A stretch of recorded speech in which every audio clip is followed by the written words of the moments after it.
2,700 and 6,000, you take 6,000 minus 2,700, and that gives you your inspiratory reserve volume. Okay. Right? So 6,000 minus 2,700 is 3,300. Right? And this is doing like the big inhale? Yes. So that's inspiring. So the inspiration should go up, expirations should go down. So your inspiratory reserve volume is 3,300 because it's taking that number, which is the top of the tidal volume, and subtracting it out of this inspiration. You're breathing that in no matter what. You're forcing the rest of this to come in. So that's what we're trying to figure out is what the rest of this is numbers-wise. So you take that and subtract that out of it to get your inspiratory reserve volume of 3,300. If you're going for expiratory reserve volume, you go from the bottom of your tidal volume, which is the 2,200, and you're taking away the bottom of what you were able to force out. So 2,200 So that will minus always be 1,200. after the forced in. So normally no.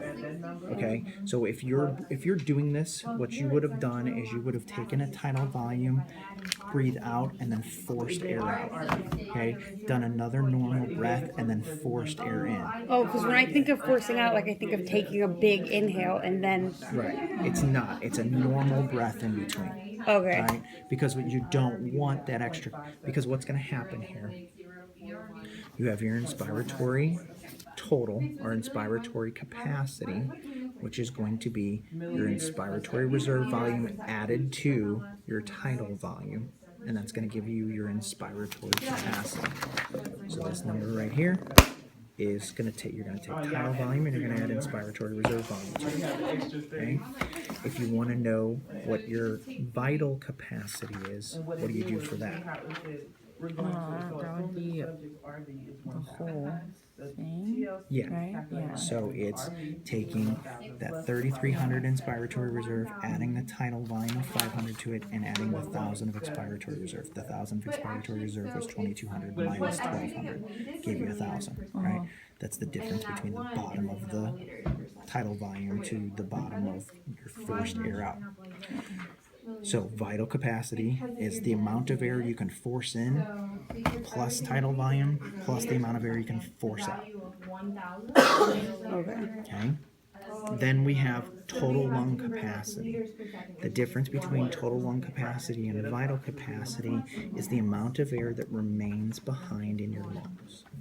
So you were able to breathe in all of this extra air, and when you breathed it out, notice how you didn't go to negative 6,000, right? You just drop down to that 1,200. So some of that air stays in your lungs because all you're doing is you're breathing out until your inside of your lungs matches atmospheric pressure. Once that happens, you stop breathing. Air doesn't keep moving.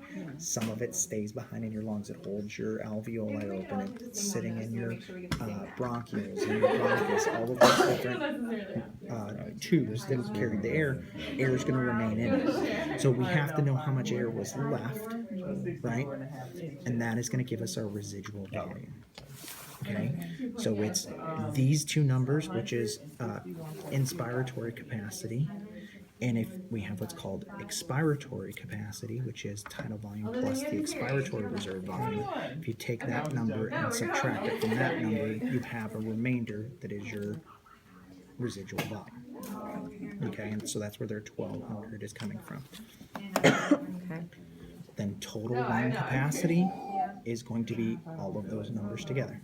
Inspiratory reserve plus tidal volume plus expiratory reserve plus your residual volume gives you total lung capacity. Okay. So the only difference between these two numbers is residual volume. That's the only thing you're not figuring in to vital capacity because you're doing inspiratory plus tidal volume plus expiratory gives you vital capacity. The only one you're missing is that residual volume. When you add that into it, now you have total lung capacity. Okay, that makes a lot more sense now. Okay? Yeah. So if we're going to do it on a test, like I said, I'm not going to put these out would because be if like- somebody touches the wrong thing and it deletes it just doesn't make sense for you guys. I would give you more numbers, right? I would maybe Yeah. give you a graph like this and write a number at the top and write a number here and and tell you here's these numbers. Now what is it? If it's a Calculate the- female, what's yeah. her inspiratory capacity, right? If it's and I could give you things like height and age, and then say to you, give me the estimated vital capacity, and you use things like that to give you vital capacity. Okay. Makes sense. Okay. Did you just record all that? Cool. You could have told me before.